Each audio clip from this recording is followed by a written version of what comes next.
This is TrojanVision One-on-One. Today's featured guest, Troy University Department of History and Philosophy Professor, Dr. Scout Blum. Now, here's your host, Aaron Taylor. Hello and welcome to a special edition of TrojanVision One-on-One. My guest today is Dr. Scout Blum, history professor here at Troy University. And you'll notice in front of us that we've got a game that we're going to talk a little bit more about and actually do a little bit of playing of this game a little bit later. And how all of this comes together is going to be the topic of this TrojanVision One-on-One. First off, Scout, thanks for joining us today. Well, thank you for having me, Aaron. It's a pleasure to be here, and I'm so excited to be able to talk about games. Games. And the reason why we have a game in front of us and you're here to talk about games is that you've got a class here at Troy University that is integrating games into teaching lessons in history and in classrooms. So tell us a little about the class itself and how it came about. Well, so the class is basically, it's called History Through Games. And what we do is we use different kinds of games. Board games are one of them, but we also use role-playing games, video games. And we're using them as sort of a platform to get students engaged with history. All of the games have some sort of historical theme, and what we do is then we try to get the students to think very critically about the choices that those games have made about history and the stories that they're telling about history and how that sort of goes along with historical reality. And it's been just really a lot of fun and very exciting. And you've taught this class once before, right. And you're going to teach it again in the fall semester of 2016. So tell us about, I guess, the success of the class as of this point, having one under your belt. So the first class that we did was just, I cannot overstate how amazing the experience was. We had an amazing group of kids in the class. They were from all different kinds of backgrounds. So we had business, we had theater, we had a history major. They were from across the board. So they brought a lot of different perspectives. They were all probably more familiar with games than I was, especially some of the video games. But they were hardworking. They were excited and enthusiastic about what they were doing. Their writing skills improved immensely. They generated some amazing projects. I can't overstate how much a pleasure it was to teach that group and to sort of see how games can really energize and engage students in really kind of serious academic issues. Well, and let's talk about how this all came about. Where did the inspiration come from? Because obviously I would not have thought about, hey, let's take a board game and let's teach a history lesson about it. How did this come about? So kind of from two different angles. Probably about 10, 12 years ago, a colleague of mine and I, she was running a modern Russia class, Beth Pfeiffer, and I was running a contemporary America class. So we decided what would be fun is if the kids could get together and do a role-playing game on the Cuban Missile Crisis, and her class would be the Russians and we would be the Americans. And that just turned out to be so successful, and the students had a lot of fun with it, and they really got a lot out of it. So I think that's what kind of started my interest in this idea of games. And I've always been wanting to sort of be a little innovative and change ways of doing things to get students involved and get students, doing different kinds of things in class.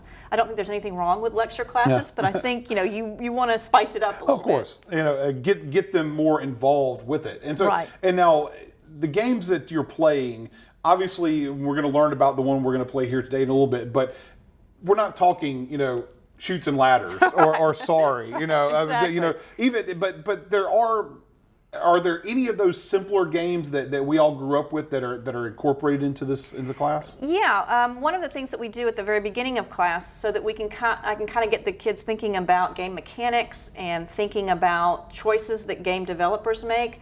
One of the things we do is we sort of have this round robin where we go around in class and we play a whole bunch of different.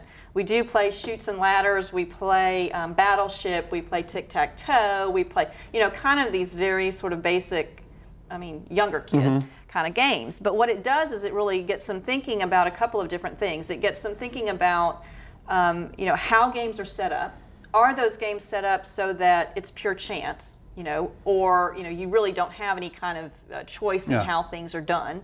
Or are the games situated more within agency of the player? In other words, the player has some sort of role to play and has some sort of choices to make that affect the outcome of the game. So we start with some of those basic games just to get them thinking along those lines. But you're absolutely right. I mean, the games that are coming out now are not, games like board games like I played when I was little. Well, and they have a tendency to be a little bit more cerebral and have a lot more background in the academics. So, for instance, give us kind of a list of some of the games, the more advanced games that you teach in this class. So one of the big things that we do in this class is we do a pedagogy called Reacting to the Past. And that is a role-playing pedagogy. It is absolutely amazing, developed by Mark Carnes out of Barnard, and it very structured and very historically and academically based. But it puts the students, they're given role sheets to play, and it puts them into certain scenarios. They have to read documents from the period, and then they have to sort of act through and go through that role-playing situation. So we do that, and that's a very sophisticated, kind of game, and very academic, and has some even traditional academic sort of assignments like speaking and writing papers and that sort of thing. We use a whole variety of different board games. Settlers of Catan is one of them. We use Dominion, which is based in the medieval period, and I have them look at chess, a game called Cathedral. Those are all medieval, set in that time period, or chess actually developed during, became very popular in that time period. We use a board game called Pandemic to talk about globalization and spread of disease and that kind of stuff in the 21st century. We do Ticket to Ride, which is sort of a train game.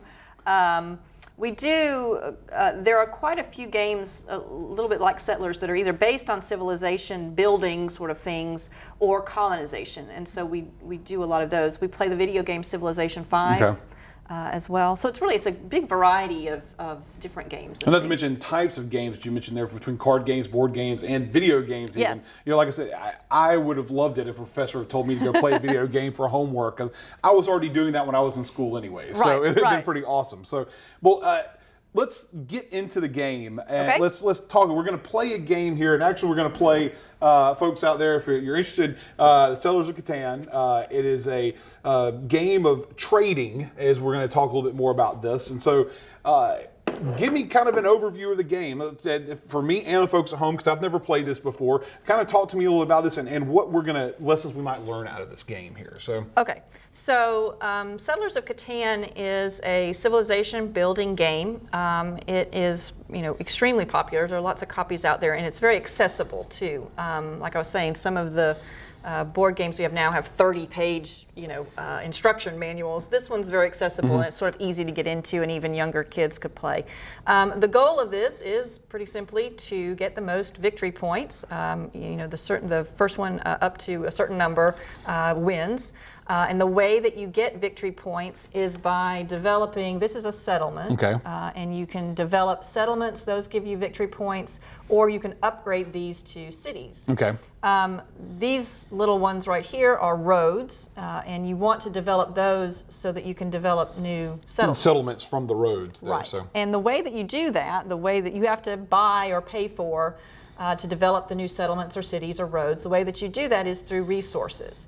So what happens is you roll the dice, and then if the number comes up that's on one of these resources, then you get that resource if your building is adjacent to it. So we'll kind of go through that in a minute. One of the things too that's really neat about Settlers of Catan and a lot of the more modern video games is they're really, really flexible, and they're really open to being played a lot. If you'll notice, these are little hexagonal kind of parts on the board. They're interchangeable. They are interchangeable. You can put them wherever you want to. You can flip them over even, if say you wanted that to be water. So you can kind of set up the board however you want to. So it really makes it a neat experience to be able to play it a lot of, to be able to play it a lot of different kinds of ways. Okay, now, then straight in the middle, this is the desert, and this is the robber. So if you ever roll a 7, then the player who rolls the 7 gets to move the robber to wherever he wants to go, and So let's say you rolled a 7 and you put it here, the robber will prohibit me from getting that resource even if it's rolled. So he's kind of a take something away from your opponent kind of thing. And so, and basically the goal is to get these victory points in ways, building settlements, roads, and a couple other things that we'll learn as we go along, because you're gonna teach me. We're gonna talk a little about some of the lessons that may come up, and feel free to interject any of these lessons we come through about something to learn. So so how should we get started here? Do you want to roll? Do you want me to, do I roll, or you go first? I'll roll first. So I'm gonna roll. So you also have your little the building costs here cards. Okay. So it shows what all we got to do with a road, the amount of items that we need, resources we need for road, settlement, cities, and development cards, which are some bonus cards we'll get into in a little bit there. So I get the little cheat sheet right here in front of me, and I've got the dice. So let's see what we're going to do first. And 7. So immediately the robber comes into play. So I can place him wherever I want to put him. And so, now, so let's see. Just a note on the numbers, the dots down below the numbers not only indicate which is up or down, but they also indicate the frequency that may be rolled. So a good strategy is, if you're moving the robber, you probably want to put them on something that's going to come up. Like if you put it on a 12, it's not likely. It's not going to come up very often. So if I'm just going to go and say, since you're red, I'm going to be mean and put it on on the red there, because it also keeps you from building roads and settlements if you can't get the bricks right there. Right. So I think too, one of the really neat things about these games is it really generates a lot of camaraderie among the students. Yes. They get to know each other a little better, and they get to play through these things. And it was kind of funny, because when we were playing this, one of the students had sort of gotten huge numbers of this one resource, and for the rest of the whole semester, everyone else was remembering that. So he had it's neat, and the games are neat in developing that camaraderie and sort of that engagement with their classmates too, which is good. And I would think, from the history perspective, you can talk about the roads and the importance roads played, because obviously, you think of Rome, and the road system that they built helped to expand their empire. So so you can interject, even though this is not a Roman-based game, it's something I would think you could interject and play into that. Absolutely. I mean, one of the things that we talk about before we even start playing is sort of the different facets of civilization. So I've lectured to them and talked to them about how in order to have a civilization, you need to have a surplus of food, and that what that does is then that allows for urban areas so that they could trade the food.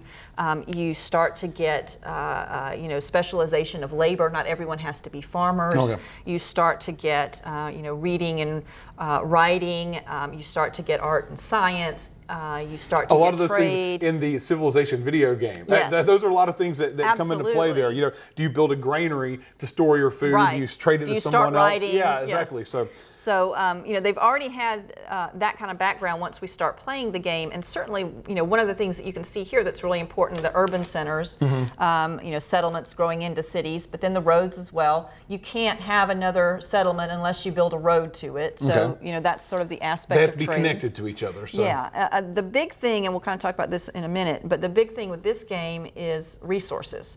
And so one of the things that we also talk about too is where early civilizations are placed and why they're there.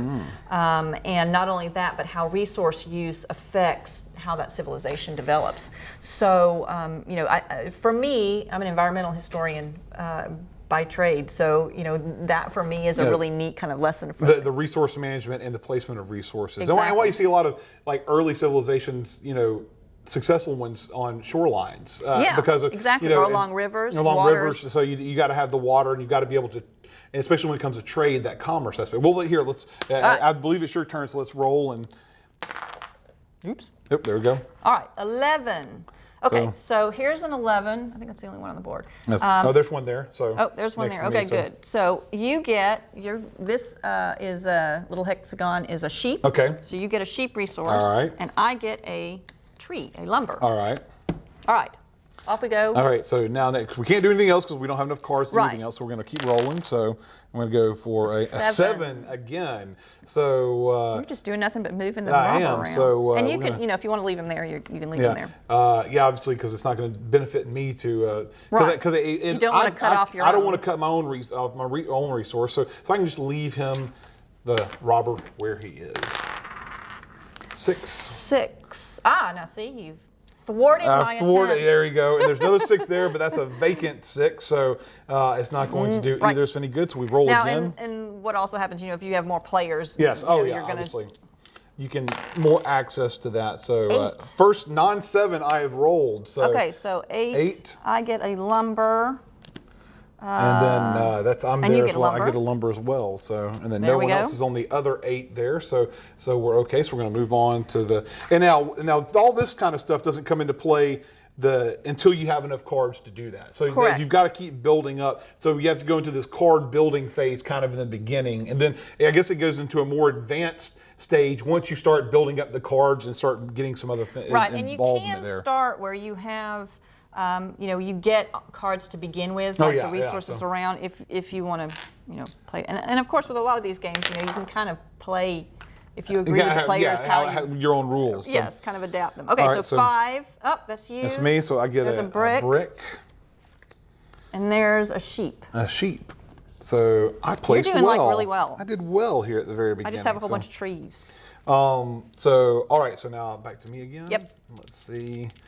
Gonna go. Now, when it comes to my turn, if I have the cards to start playing something, I play it when it comes to my turn. Like for instance, not that I'm going to, but I do have bricks and wood here, which could mean I could build a road to expand my roads on some of the place. But I could choose to hold back because I may want to do some other stuff. Now, quick question: do I need to build a road before I can build a civilization? Build a settlement? So I need to build a road first before I can make my way to civilization. So all right, then I will roll again. Let's see what we get.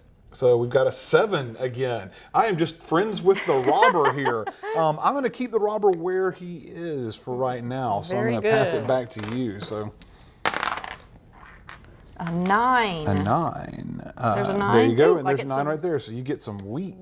And then that's wood. No one is there. So okay. So we're good. So now, what also, if you get 4 of one kind, sometimes you have people sort of getting whole bunches of things.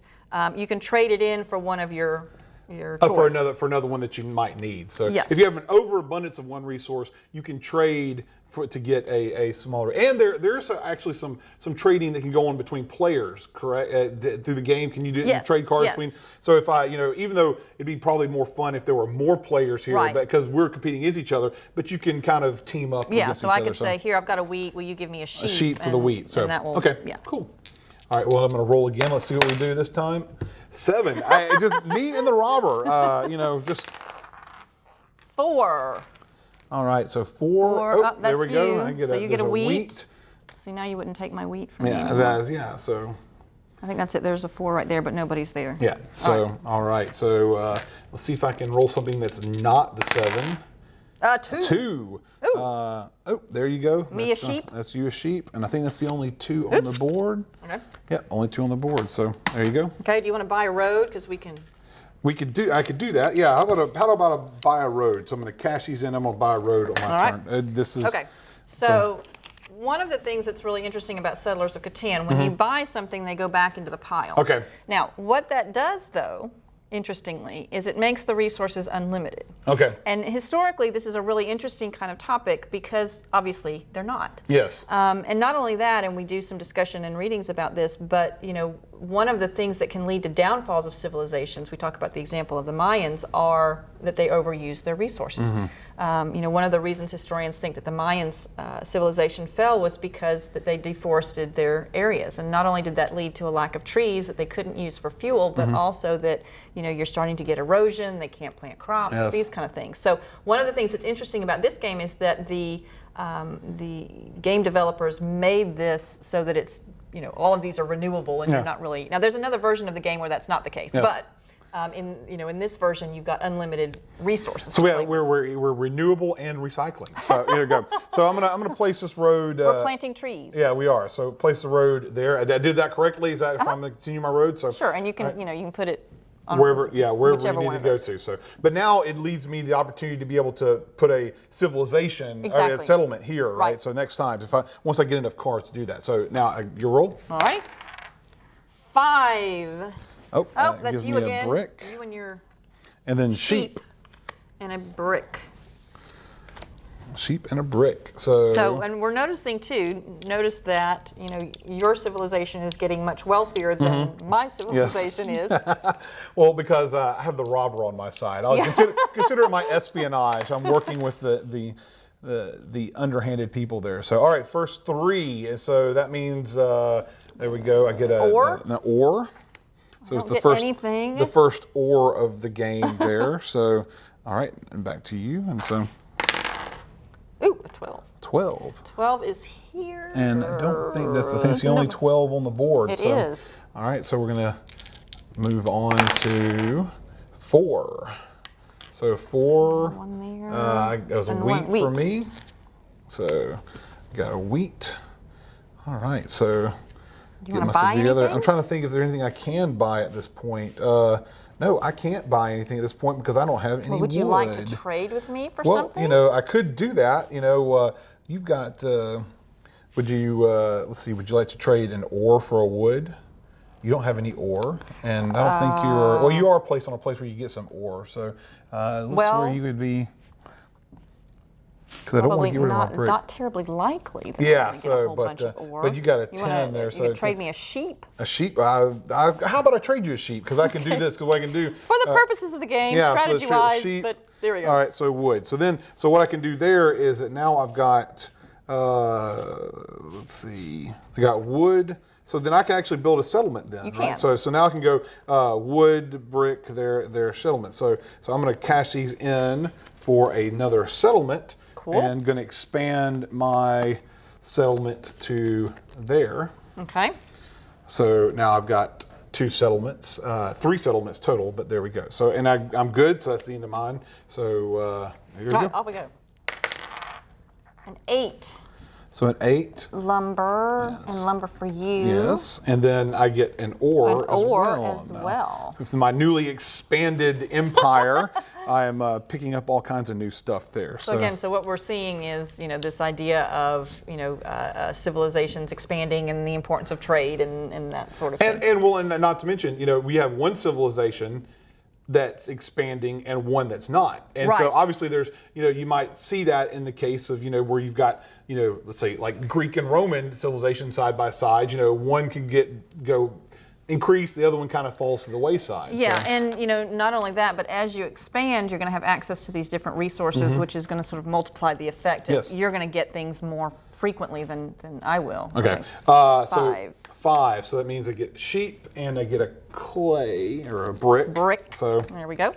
So sheep and brick. One of the things that's really interesting about these games too is sort of the beginning point, or if thinking about the objectives of the game as well. So the objectives of the game are to build, eventually cities, and to build really long roads, and to develop resources to be able to pay for those. The development into a civilization historically is not inevitable. Yes. So, some civilizations decide to stay hunter-gatherers or do stay hunter-gatherers, and they don't develop in. And not only that development into a civilization is not always positive. As you do that, there's greater inequality. Men and women, you start to see gender inequality, you start to see class inequality. So that development into a civilization is not always positive. And yet in the game, this is what the goal is. Well, this is what you want to do. Well, not to mention if I overexpanded.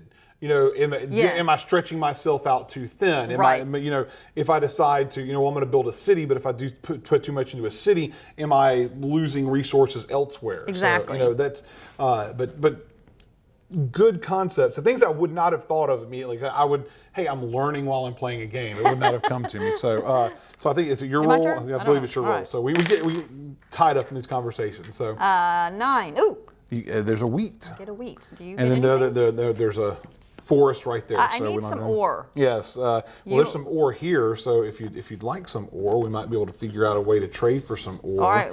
I'll give you 2 sheep for an ore. Yeah, 2 sheep for an ore. Why not? I'll do that. So there's some I'm ore making for really you. So. Bad deals. Oh, wait, I want a brick. I don't want an ore. I want a brick. You want a brick? Okay.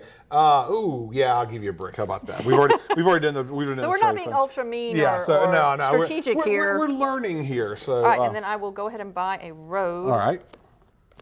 All right. So where can I put a road that would be a good idea? So you want to be careful not to build right around here, obviously, because that sort of limits your choices as to I will go up in this direction, I guess. All right, so let's go another roll real quick. See if we get a few more turns here. So we got a wood there, and we've got, that's 8, so there's a wood and an ore. So a wood and an ore for me. Oh, an 8, I get a wood. Yeah, you get a wood as well. So. Yay. So I'm getting close to where I could build a city if I wanted to. So, but I need to build it now. With a city, do you upgrade a settlement Correct. to a city? So Yes. that's the way it works. So you take one of those off the board and make him a city. All right, so let's roll. All right, we've got a 9. You get some wheat there, and then there's nothing there. So that's Not nobody yet. there. So you're going to expand as soon as you get the chance to. So all right, your roll. All right. Let's see where we go here. Ooh, a 12. 12, and there's nobody at the 12. There is not. Maybe I should have all right, so expanded that we're one. probably only going to get about 2 more rolls Okay. before we end up here, so we'll see where we go from there. So let's see, do my math, that's a 10. Oh, you get an ore, so I do. you're on that one. So, all right, so we're looking at possibility of anything else, and so hoping we can get a city, but it looks like we're about to run out of time here in the game, so that may have been our last roll for this. We should have made this an hour-long show. We could maybe could have finished this entire game out. So, but this was enlightening to me, and even just the little interjections. You know, this was not a set lecture, so you were sitting there trying to hit some points, but you were able to the way that we're able to integrate fluidly how this all works. Not to mention, I've grown to appreciate. Now I want to play this game. Now I want to finish the game. It's a fun game. It is. And now with the students that want to play games and learn about it, the class is offered. It's offered in fall of 2016, and you're planning on offering it possibly in the fall semester for at least for the time being. So, yes. Now, if anyone is interested, obviously, what's the name of the class? History Through Games. History Through Games. It's HIS 2210. 2210. If they're looking to register for this class, get an please opportunity. do. So, Please please do. register. Not to mention, it just seems like it's a fun opportunity. Even if you were a non-gamer, like I said, I've never played this game before, but in the short, 15 minutes or so we play this. Now I'm excited about wanting to play this game again, and I can see how this game and gaming once again becomes more educational. Well, and I think it just becomes a really easy platform for the students to get engaged and then to think about these issues. Mm-hmm. It's a way for them to start off in a very comfortable kind of format, mm-hmm. and then they become a lot, more aware of different kinds of things. It's a neat sort of way to, to do some of these things. Well, and not to mention, like the Mayan lesson that you threw in there. Like, I would not have thought anything about resource management and the fall of civilization, yet that's something that tied directly into this game, is that if you don't properly manage your resources, well, you're not going to stick around very long. Right, so, exactly. And I think, for me, the lessons of what choices the game makers make and how that sort of affects the interpretation of history, that's been really the sort of interesting point that a lot of the kids have latched onto, and that I find really interesting. How are we interpreting history in these games? Mm-hmm. And that's kind of an idea of how accurate the depiction of history is in the games, because sometimes you'll get some things that are egregiously inaccurate. Obviously that, and for the point of entertainment, but then you could get some potentially really entertaining game that stays pretty accurate to this history. And either one can be valuable, because if it's really inaccurate, you learn something. Yeah, and you can tell them what was the accurate part. Right. Of it, so. Some of the games are kind of set in historical periods, but they have nothing to do with the historical period at all, and that's kind of the ones that aren't as useful. But there are some that are really not historical, but they prove to be very good at lessons. That. Here, they decided to do it this way. Why, and what's the problem, and that kind of stuff. Well, this was definitely educational, and maybe we'll get you back again and we'll play another game. Or maybe finish this game. We'll take a picture of it. We'll come back to it. So, Scout, thanks for joining us on this edition of you're very welcome. TrojanVision Thank you for 101. having me. And thank you for joining us on this edition of TrojanVision 101. We hope you enjoyed us playing this game and learned a little for yourself.